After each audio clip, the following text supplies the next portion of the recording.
It seems we have been measured almost all of our lives. When we were infants with our height and our weight, and as we grew, it became our speed and our strength. And even in school with our test scores, and today with our salaries and job performance. It seems as if those personal averages are almost always used to measure where we are in comparison to our peers. And I think we should look at that a little differently. That personal average is just that. It's something very personal, and it's for you. And I think if you focus on that and work to build that, you can really start to accomplish some really amazing things. This idea started for me on a December evening in 2011. I had just stepped outside to do our evening chores to feed our horses. I hopped into our tractor, and a few minutes later, a 5-foot-tall, 700-pound bale of hay fell from the loader, crushing me in the seat of the tractor, in the process shattering my T5 and T6 vertebrae. I didn't lose consciousness, but I felt this buzz throughout my body, and I knew it had happened right away. My hands were reaching for my legs, but my legs didn't recognize anything touching them. And in fact, I couldn't feel anything from the center of my chest down. So there I was, about 100 feet from the house, with my arms wrapped around the steering wheel, trying to hold myself up, waiting for help. And unlike what you see on TV and the movies, as much as I tried to get the dogs to go to the house and get help, they just stared at me. Well, 45 minutes later, my wife came home, and I heard her step out of the house and like normal, if I needed help, "Hey, do you need help?" And I said, "Yes." And there was a brief pause, and then I heard her yell, "Do you need 911 help?" And again, I yelled, "Yes." Well, not long after, I was enjoying my very first helicopter ride all the way to the hospital. Now, the injury wasn't very dramatic or graphic. I simply broke a bone or two. And in the process, I was told I'd probably never walk again. It became very normal for me to use a rope to sit up in bed because my abdominal muscles no longer work, or to use a board to slide out of bed into a wheelchair, or to even wait for people to reach things for me. Everything that I had learned and had known about my height and my strength and my balance and my mobility was blown away. My entire personal average had been reset. Now, you can be sure in those days, I was being measured more than ever, by the doctors and nurses for sure, but maybe more so in my own mind. And I found myself comparing what I thought I was going to be able to do going forward with what I once was able to do. And I became pretty frustrated. It took some very consistent prodding from my wife, who kept saying, "Get your eyes up," before I could get moving forward. And I soon realized that I almost had to forget about the person I was before and the things I was able to do before. I almost had to pretend it was never me. And I'm afraid if I had not made that realization, my frustration would have turned into something much harder to recover from. Now, luckily, a few weeks later, I was transferred to a specialty spinal cord rehab hospital about 10 hours from home. And wouldn't you know, the first day of rehab, in the first session, we had something called Fit Class. And a group of us broke into teams to see which team could do the most reps in the weight machine. Now, we've all been there, haven't been to the gym in a year or two, and neither had I. And so what do? You try to do what you did a couple of years ago, and you do a couple of sets, and then what do? A couple more, and you're feeling even better, so you do more. And the next 2 weeks, you complain to your family about how sore you are. Well, my team went all out, and we won. We won big. And for the next 3 days, I could not straighten my arms, which isn't that big a deal, except when you're in a wheelchair, and that's really what you have to use to get around. And that proved to be a very important lesson for me. You know, it was one thing that I couldn't compare myself to myself, but even around people in the same situation in that hospital, I found that I couldn't try to keep pace or set pace with them as well. And I was left with really only one choice, and that was to focus on who I was at that point in time, with where I needed to go, and to get back to who I needed to be. For the next 6 weeks, for 7 to 8 hours a day, that's what I did. I built little by little. And as you might expect, when you're recovering from a spinal cord injury, you're gonna have a bad day. You might have a few in a row. And what I found out is that good and bad really didn't have a lot of meaning unless I had the context of knowing what my average was. It was really up to me to decide if something was bad or good based on where I was at that point in time. And it was in my control to determine if it really was a bad day. In fact, it was my decision on whether or not I could stop a streak of bad days. And what I found during that time away from home is I never had a bad day, even with everything going on. There were parts of my day that were certainly not as pleasant as they could be. But it was never an entirely bad day. So I'm guessing all of you have been through a meeting that probably didn't go very well, or a commute that wasn't as great as you would like it, or even burned dinner at night. Did those things really ruin your entire day? What I found in those scenarios is the quicker you move on to what's next, the quicker you can start attacking things.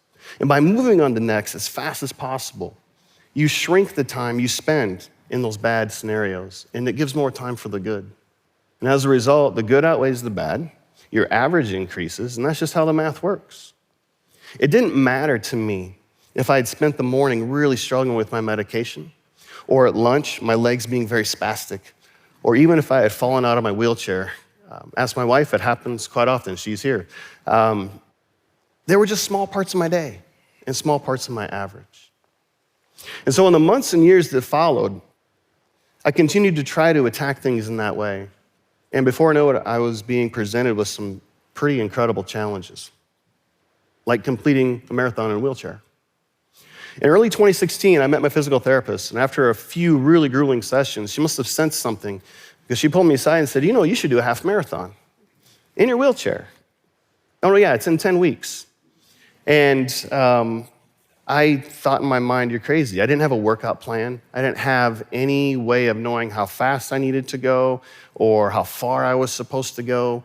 But I simply got to work.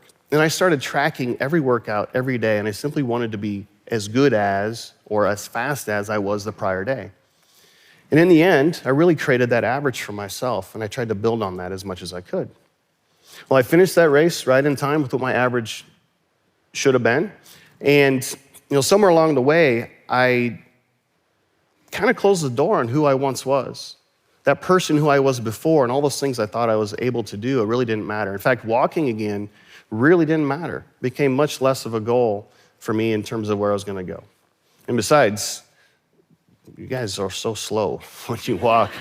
I mean, in crowds like this, it is so difficult. I'm like, get out of the way. We're going places. And all I wanted to do was go fast. So I did what I thought I should do. I started researching wheelchair racing. And I went online and I found the best of the best. I learned their technique. I learned about the equipment. And I was lucky to have a coach that offered me a way to get started. And after talking with him and having him help me get those things underway, as I was leaving, he says, you should do the 2017 Chicago Marathon. And, he's the coach. I can't tell him no. So with that guidance, I went back home and I got to work, much like in the prior way.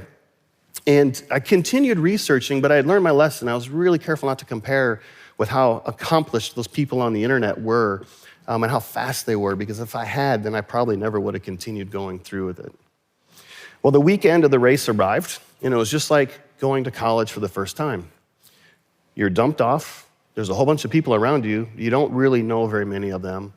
Somebody's got the cool stereo and the cool TV, and they're smart, and they're pretty, and they're cute, and they're handsome, and you don't know if you really belong.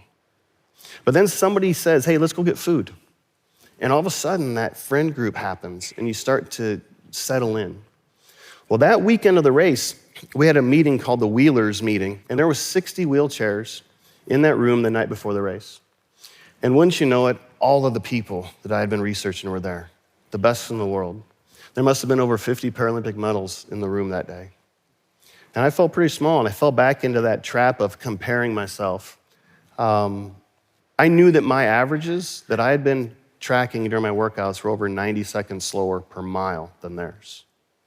And the coach was the only one there that I knew, and he reached out and noticed something, and I think he sensed my anxiety, and he invited me to get food with his team. And with that, everything settled down. I realized really quick that they didn't care about my average, surely, and I had forgotten about theirs.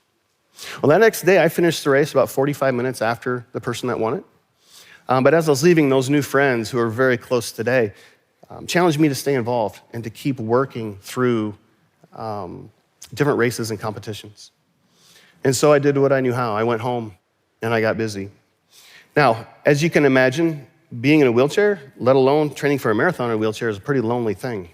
I have an incredible group of friends that will ride bike with me and keep track of pace and help me out. But in the end, it's still 5 to 6 days a week. It's 50 to 60 miles of effort, and it's a lot of alone time. And for the most part, you really have nothing to rely on but yourself in those times.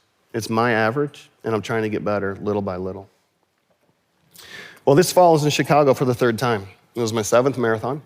And just like going back to college for your junior year, you're anticipating catching up with friends and getting excited about rolling right back into things.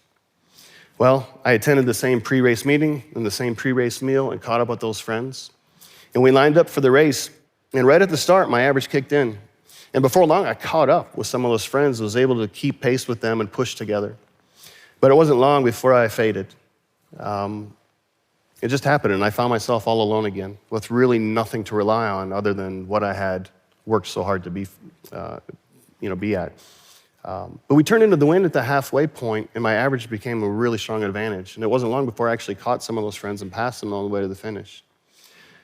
And while I didn't set a personal record that day, I did finish 30 seconds per mile faster than my prior Chicago times, and just left myself pretty excited. And so this is me. This is my average. 75 days from today, I'll be in Boston for my second time. I'm super excited about that. But keep in mind, this isn't really just about racing, right? I'm working really hard every day to be better in so many other ways, a better parent, better husband, better coach, teammate, friend, person. And I promise you, even though what you see here is very visible in terms of the challenges that I face, everybody here has something that they're fighting, and it may be visible, it may not be. But please take some time and focus on you instead of others. And I bet you can win those challenges and really start accomplishing so many great things. Thank you.